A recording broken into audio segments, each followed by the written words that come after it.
Hello, I'm Nathan. I'm one of only essentially two students of Lubomyr Melnyk and his continuous music. And today's video is hopefully going to be short, but I always take longer than I think.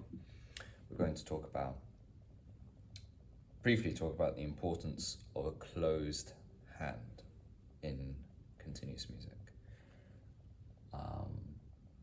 And I'm going to illustrate that via a few examples. So, for those of you who are not as familiar, which is essentially everyone, Lubomyr's music is very unique, not just in its wonderful sound, but in the way he plays. The majority of his pieces, only he can play them. They are very difficult, quote unquote, and he's had to find a new technique, and he's been doing this for some 50 years, and there's a whole attached philosophy, blah, blah, blah. I said difficult in quote marks because with Lubomyr's music, once you can do the pieces, it is easy.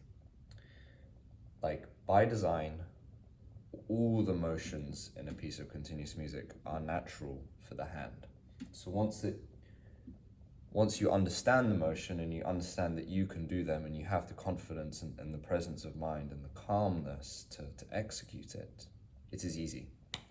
So for example, one of my most recent recordings, Cloud Passade Take 4, I believe, I learned that piece 6 months ago. Initially, it was extremely difficult. My hand was in agony after just a few bars because it's a very strenuous piece, but now I can play it very easily.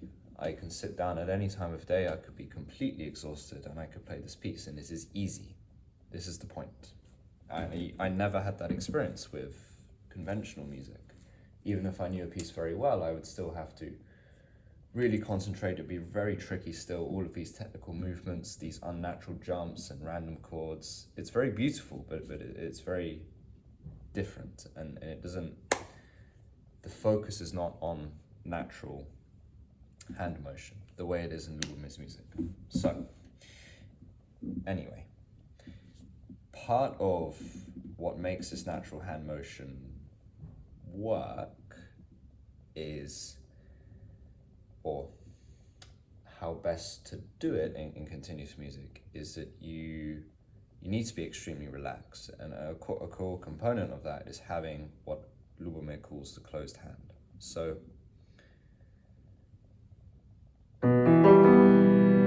imagine you're playing this, you're playing notes on this chord, and you're doing, like in Pockets of Light, the following pattern appears.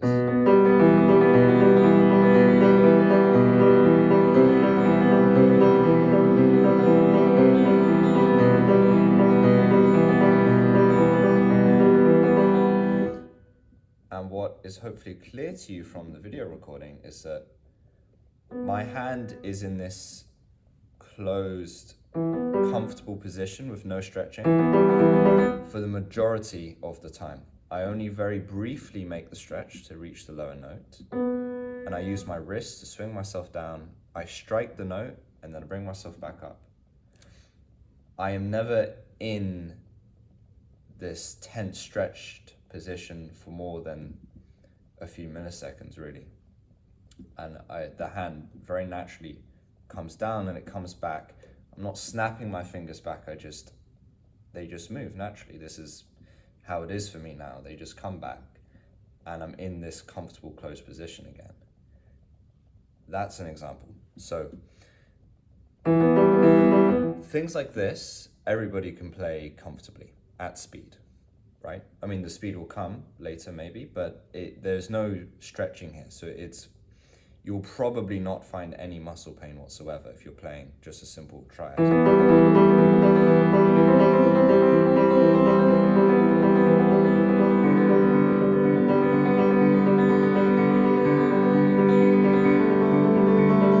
So this is all very comfortable, but when we have to do a stretch, it's not so comfortable. So for a very long time when I played Pockets of Light, I would have a motion like this.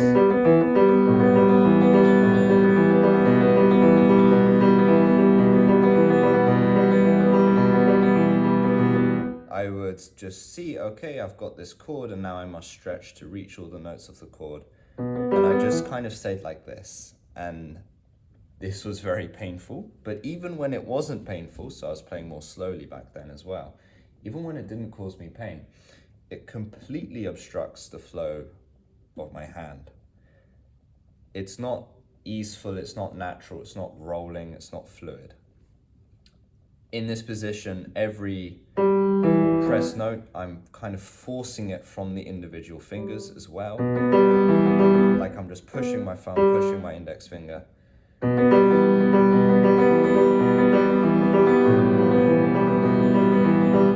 It also just doesn't sound as good. This is common for very many pianists because in conventional music, this is not really a problem, or maybe it is a problem, but it's not highlighted as a problem. But in the continuous music, this is dreadful.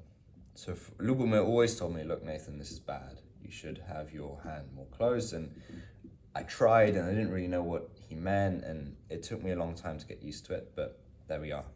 Once I did get used to it, I found it very beneficial. So this is bad. When I'm playing like this instead,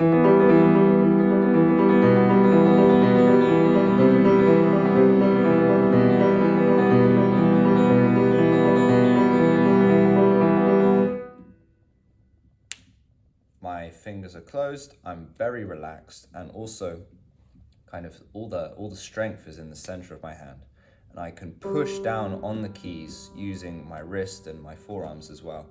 And when I reach for the lower note, because everything is kind of centered here, collected here, I can just put my body weight on this. I don't even really need to exert my pinky finger very much.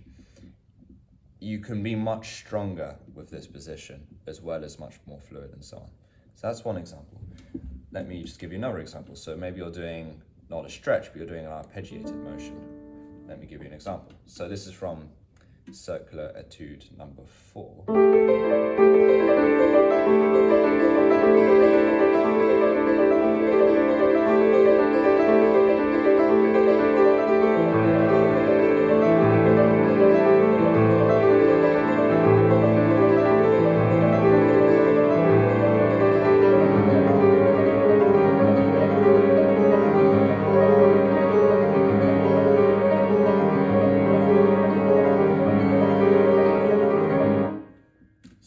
That was quite fast and it was arpeggiated. Why is it fluid? Why is it easy? Why is there no stress for me? Most importantly, it's because of the closed hand. So the first arpeggiated bit, we have this, and then we go.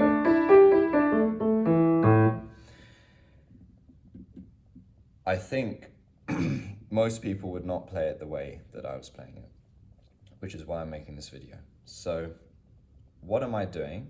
Well, what I should be doing at least. I'm not sure how well I do it in practice. Also because my hands are slightly larger, so they can do larger stretches without pain. But what I have in my mind and what I feel, even if it's not necessarily what comes out on the camera, is this motion.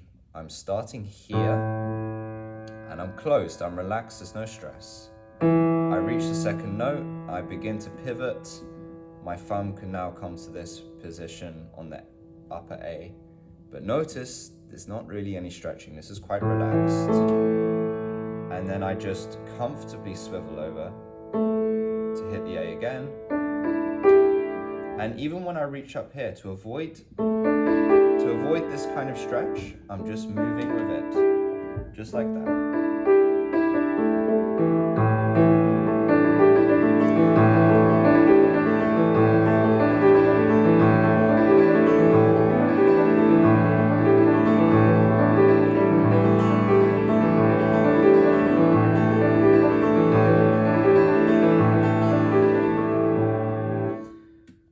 And not only does this eliminate any tension in my hand, so this is a completely relaxed thing for me to do, but it also, forcing yourself to have a closed hand means that you move your wrist with your hand when you need to when you need to move up the keyboard, and this increases your fluidity massively. So this is a bit superfluous, right? Like I can do this stretch without any pain. It's easy for my hand, but I'm still forcing myself to have a closed hand, and I'm still bringing myself up like this anyway, because it aids in the fluidity. In my mind's eye, I need to move from this A to this G. My hand moves with the spirit of the song. This is what makes the motion fluid and natural. And I say forcing, but really it is completely unconscious now. Like my hand just understands that this is how to move in an easeful way, and so that's what it does. And I can ramp up the speed without any pain or difficulty as well, because of this forcing myself to have a closed hand. And up here as well.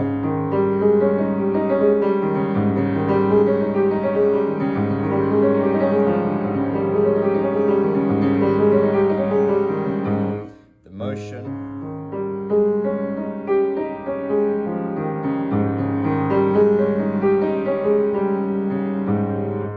My hand never performs any stretching. I'm just a closed, comfortable, kind of like a shell, and I just move up the board very gently, very easily. And this is possible in Lubomyr's pieces, because Lubomyr's pieces are designed so that your hand can do natural motions. But still, it took me a very long time to get used to doing this, to be able to do this unconsciously. I used to play this something like that, with a lot more tension. You could see my fingers were kind of clawed and kind of clutching at the air. And this is okay, but it's not fluid, it's not easeful, the hand is not closed. This is bad.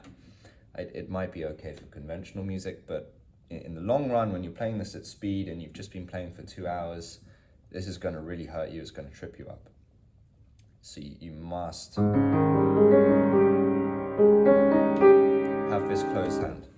Let me give you another example. So in the piece Clouds, which I said was very strenuous, let me just briefly play.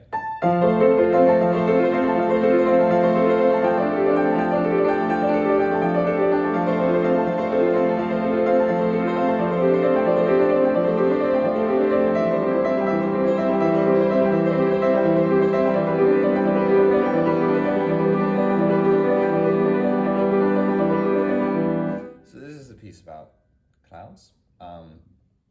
There's a lot of fast movement and quite large stretches. So for example, let me put it lower down so you can see better. This is a full octave stretch, and the thumb and second finger and the fourth and fifth finger in particular are doing a big stretch. My hand really hurt when I first started playing this piece. So how did I fix it? Why is it easy for me now? The closed hand, again, is maybe the most important aspect. So I don't play like this. I was teaching this piece to a friend recently, and bless him, in many ways he's a better pianist than I am, but he was playing like this, and he was really struggling to get any speed or fluidity.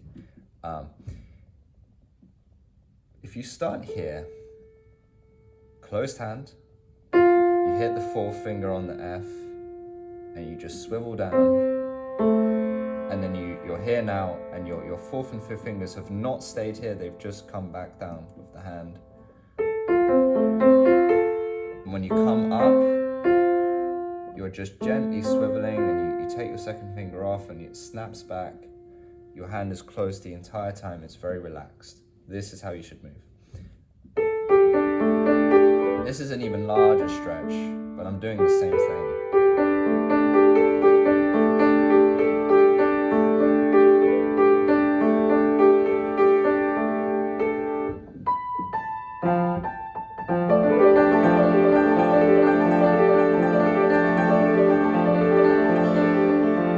And of course, my left hand is also trying to keep itself as close as possible.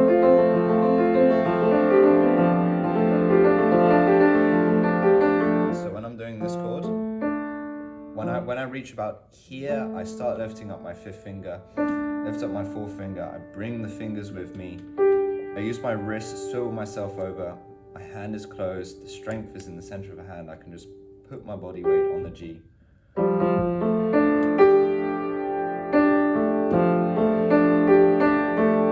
And it's quite relaxed. These are big stretches. I'm moving very fast. There's a lot of force being generated, but keeping this hand posture, let's call it, allows this to be easeful. Of course, you need practice, and it took me years to have a hand like this, but this is what you should be aiming for if you care about continuous music. Let me give you another example from the same piece. We're going to have an even bigger stretch. So,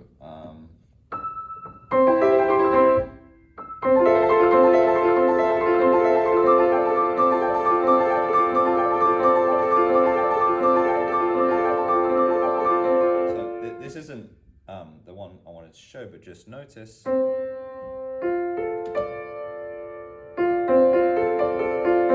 the left hand is traversing over an octave here at speed, but I'm keeping myself close the whole way through, and it's gentle.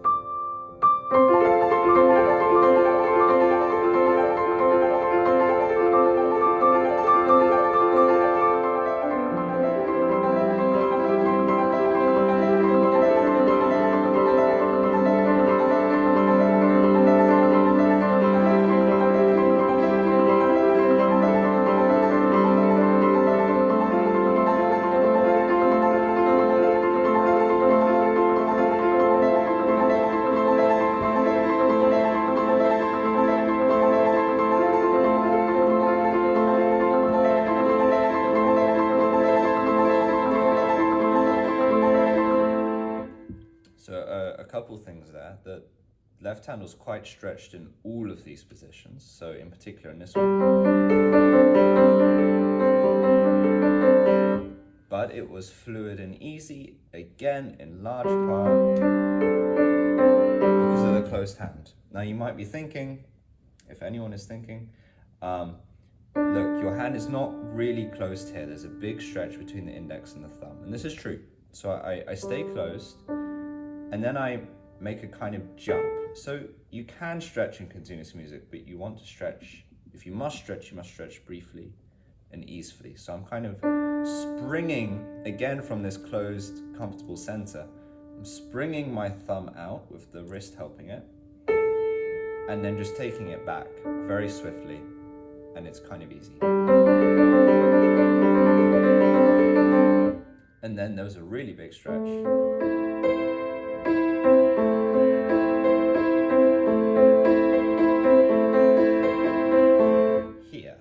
But again, it's the same thing. When I reached this high C, my thumb immediately was coming backwards to the closed hand.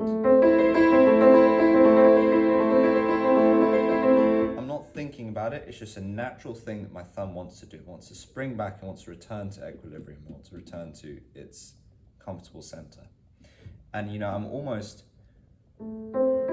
kind of jumping. I'm slightly letting go of the keys here to reach the C with my hand like this, and then I'm coming back.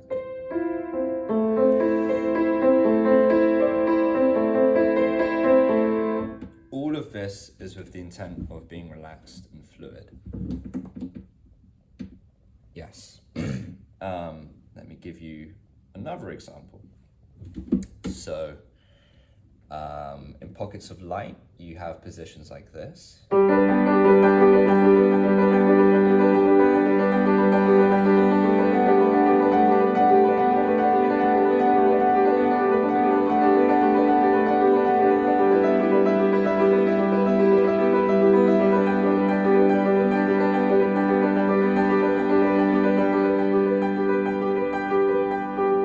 doing these aggressive stretches, quite forceful tones in the right hand, with all the melody on the fifth finger note. Maybe I should do it down here so you can see better. This was also difficult for me for a very long time, especially to highlight these high notes. But the closed hand is, or the idea that your in a way, your consciousness should be at the center of your hand and the wrist, and you should be as close as possible. This is what you need. So I do have to make this stretch, but I really want you to notice that I was coming back immediately. So I was briefly outstretched, and then I came back. And when I'm back in equilibrium in the closed position, again, I can use my wrist and this kind of the central strength of this posture to reach out and strike that note quite hard, and then come back. And it's very easeful in this way.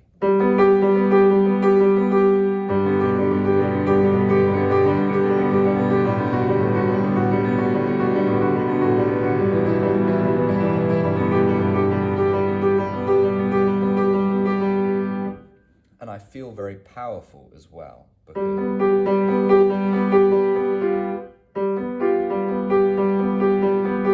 my wrist is swinging, my hand is quite closed. The muscles are strong, but they're also very relaxed. So you can accomplish what you need to accomplish without pain, and you can play like this for hours at a time, because you're just not obstructing your hand at all. Let me give one final example. So another arpeggiated example. So in the piece Parasol, at the end, I've put these kind of arpeggiated moments. Let me go to them.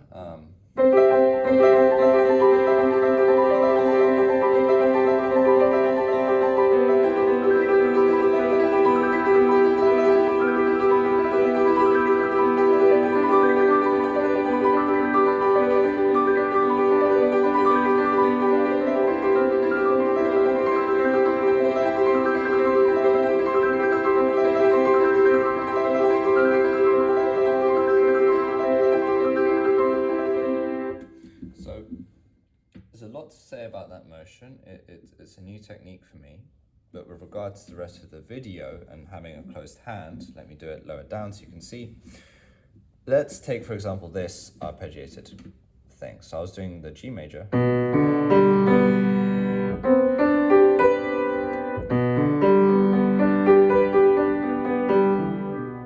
So I just splayed my fingers so you could clearly see what I was playing, but I didn't play it like that. This would be agony, right? These are, again, significant stretches between the fourth and the fifth, and the fourth and the second. If you're trying to do that very swiftly and kind of thoughtlessly and easefully, your hand cannot look like that. So what was I doing? Again, I was keeping a closed position for as long as I could. So I would start here, let's say. Sorry. So I just swing, I'm kind of swiveling on the D, and now I'm here and I'm relaxed, and then I swivel on the B, and I'm here and I'm relaxed. And again, even though this is easy for me, there's no real pain, I'm still forcing myself to be as closed as possible. So when I come down, I still release the fifth finger, swivel on this D note again, and my hand is closed.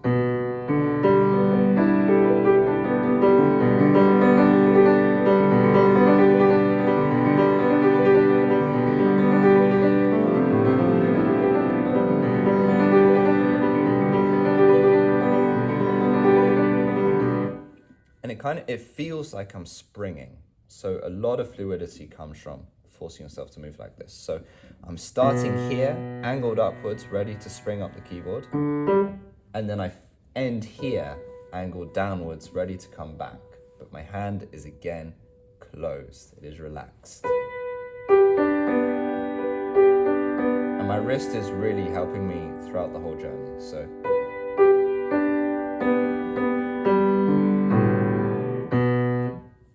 that's how we should move. Or on the C.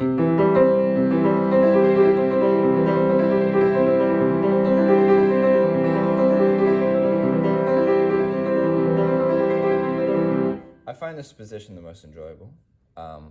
Is a comfortable C triad, and then I swing, but again, I have this closed hand. I swing to reach the upper C, I pivot, and then I do the same thing again. And it's very soothing to do this.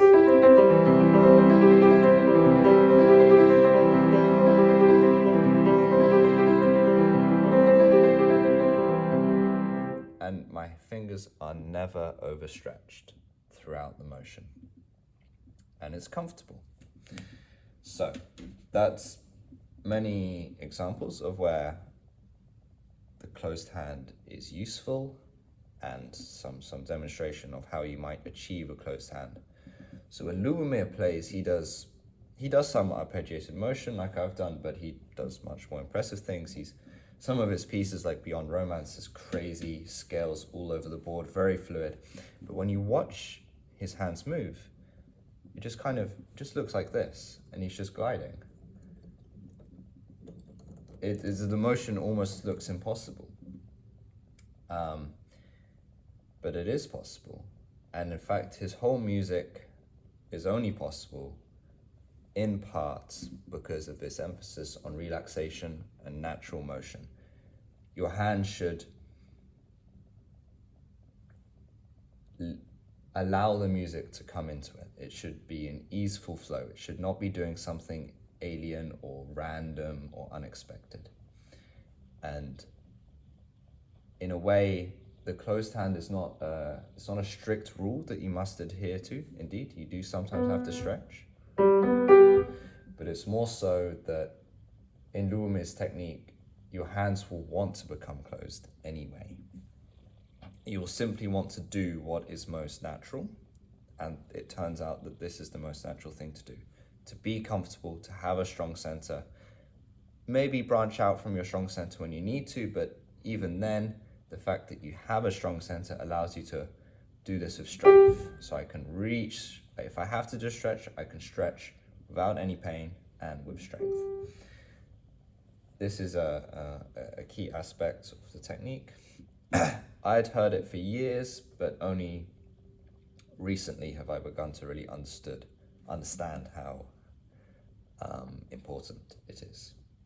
So yeah, that's my 2 cents for today.